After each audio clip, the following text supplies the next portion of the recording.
Assalamualaikum. Hai Turki, apa kabar? Alhamdulillah baik. Gimana kabar kalian? Baik Turki. Turki, kamu tahu nggak binatang apa yang ada dalam Al-Quran? Oh, tentu saja aku tahu. Apa mau saya jelaskan? Boleh Turki. Simak baik-baik ya, semoga kalian mengerti dan paham. Baik, Truki. Al-Quran merupakan pedoman umat Islam dalam menjalani kehidupannya. Di dalamnya terdapat berbagai perintah, ajaran, hingga penjelasan tentang alam semesta. Salah satu yang disebutkan dalam Al-Quran adalah beragam hewan yang hidup di bumi. Nah, hewan-hewan ini memiliki keistimewaan tersendiri dalam kisah-kisahnya. Keistimewaan ini juga bahkan sudah terbukti secara ilmiah. Hadirnya hewan-hewan ini menjadi pengingat manusia bahwa ada makhluk lain yang hidup berdampingan di bumi. Mengenai hewan-hewan yang disebutkan dalam Al-Quran merupakan salah satu cara mengimani kebesaran Allah. Berikut hewan-hewan yang disebutkan dalam Al-Quran dan keistimewaannya. Yang pertama adalah unta. Unta disebutkan dalam surat Al-Ghasyiyah ayat 17. Ayat ini berbunyi, maka apakah mereka tidak memperhatikan unta bagaimana dia diciptakan? Dalam ayat ini jelas bahwa Allah mengajak manusia untuk berpikir dan merenung melalui keberadaan hewan unta. Dalam surat Al-Ghasyiyah ayat 17, Allah juga ingin mengajak umat manusia untuk mencontoh sifat khusus yang dimiliki hewan unta. Keistimewaan unta adalah ia mampu bertahan hidup di tengah padang pasir yang gersang dan minim air. Ia juga memiliki mata dengan kelopak besar dan bulu mata tebal yang melindungi mata dari debu gurun pasir. Allah juga menciptakan penutup telinga dan hidung unta dari gangguan debu gurun pasir. Kemudian telapak kakinya dirancang dengan bentuk yang lebih untuk memudahkannya berjalan di hamparan gurun pasir tanpa terperosok. Kaki unta juga diciptakan untuk tahan panas sehingga unta mampu berjalan di panas teriknya matahari gurun. Unta juga dikenal sebagai hewan penurut yang dapat melayani dan menuruti setiap perintah pemiliknya dengan patuh. Rasulullah pun menjelaskan lebih lanjut dalam hadis riwayat Al-Hakim. Rasulullah mengatakan bahwa sesungguhnya orang mukmin itu seperti unta yang ditusuk hidung, kemanapun unta dituntun, ia patuh. Dalam hadis lain, Rasulullah juga bersabda, kepada Tuhanmu, jadilah engkau seperti unta yang ditusuk hidung. Kemudian yang kedua adalah kuda. Disebutkan secara khusus dalam surat Al-Adiyat. Surat ini berarti kuda perang yang berlari kencang. Surat Al-Adiyat artinya diawali dengan sumpah Allah Subhanahu wa Ta'ala atas kuda perang yang berlari kencang, terengah-engah hingga memercikan api saat kakinya bergesekan dengan batu. Kuda melakukan ini karena kehendak Tuhannya. Ini diumpamakan sebagai pengingat manusia agar tidak ingkar kepada nikmat-nikmat yang telah diberikan Allah Subhanahu wa Ta'ala selama di dunia. Kuda juga disebutkan dalam surat An-Nahl ayat 8. Ayat ini berisi, dan dia telah menciptakan kuda, bagal, dan keledai agar kamu menungganginya dan menjadikannya perhiasan. Dan Allah menciptakan apa yang kamu tidak mengetahuinya. Dalam ayat ini dijelaskan bahwa kuda diciptakan sebagai tunggangan dan perhiasan harta. Kuda memang dikenai hewan yang gesit dan kuat. Ia kerap dijadikan tunggangan dan alat transportasi manusia. Hampir seluruh bangsa di dunia ini menjadikan kuda sebagai kendaraan perang mereka. Allah Ta'ala telah merancang tubuh kuda dengan kokoh dan berimbang untuk penopang ketika dia berlari cepat agar tidak mudah terjerembab.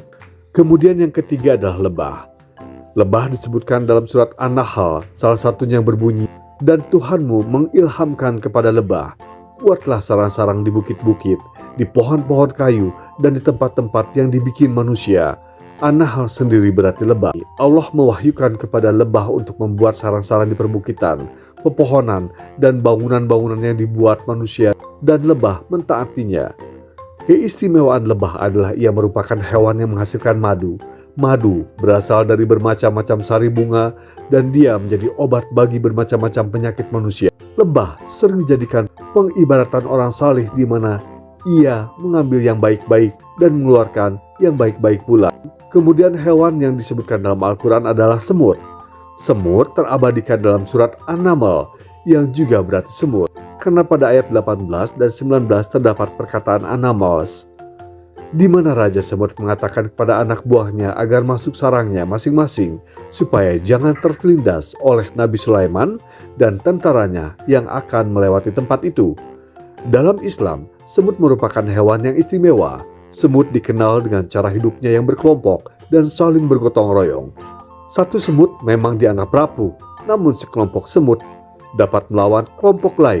Semut mengajarkan manusia tentang untuk tidak meremehkan sesuatu yang kecil untuk menyelesaikan masalah yang besar. Kemudian laba-laba. Laba-laba disebutkan dalam surat Al-Ankabut ayat 41 yang berbunyi, perumpamaan orang-orang yang mengambil pelindung selain Allah adalah seperti laba-laba yang membuat rumah.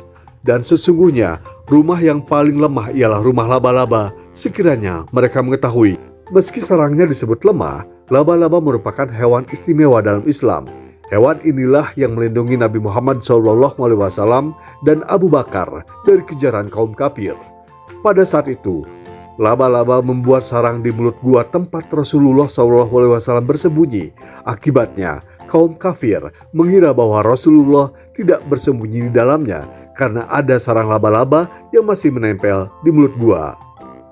Kemudian hewan yang ada dalam Al-Quran adalah sapi.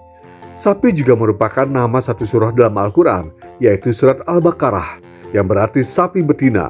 Surat ini dinamai Al-Baqarah yang artinya sapi betina, sebab di dalam surat ini terdapat kisah penyembelih sapi betina yang diberitakan Allah kepada Bani Israel pada zaman Nabi Musa alaihissalam.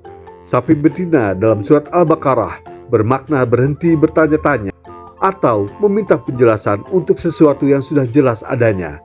Sapi mempunyai daya penciuman yang sangat tajam dan mampu mencium sesuatu yang berjarak 8 km jauhnya. Sapi juga dapat mendengar suara dengan frekuensi lebih rendah atau lebih tinggi dari yang manusia bisa dengar. Kemudian ada burung hudhud.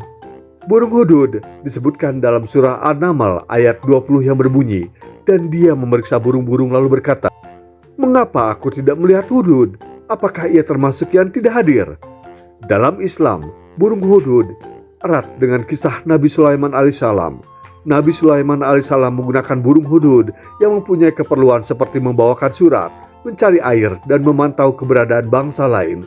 Burung hudhud memiliki kemampuan fisik dan daya ingat jelajah yang mumpuni untuk terbang bermil-mil jauhnya dengan sistem navigasi canggih agar tidak tersesat dan bisa kembali dengan selamat. Saat burung hudhud tidak hadir di hadapan Nabi Sulaiman, saat itu ia kembali dan membawa kabar bahwa ada kerajaan yang makmur dan sejahtera, namun masih menyembah selain Allah. Kerajaan ini adalah kerajaan milik Balqis, dan kemudian ia dan pengikutnya beriman kepada Allah Subhanahu wa Ta'ala. Demikianlah nama-nama hewan yang terdapat dalam Al-Quran.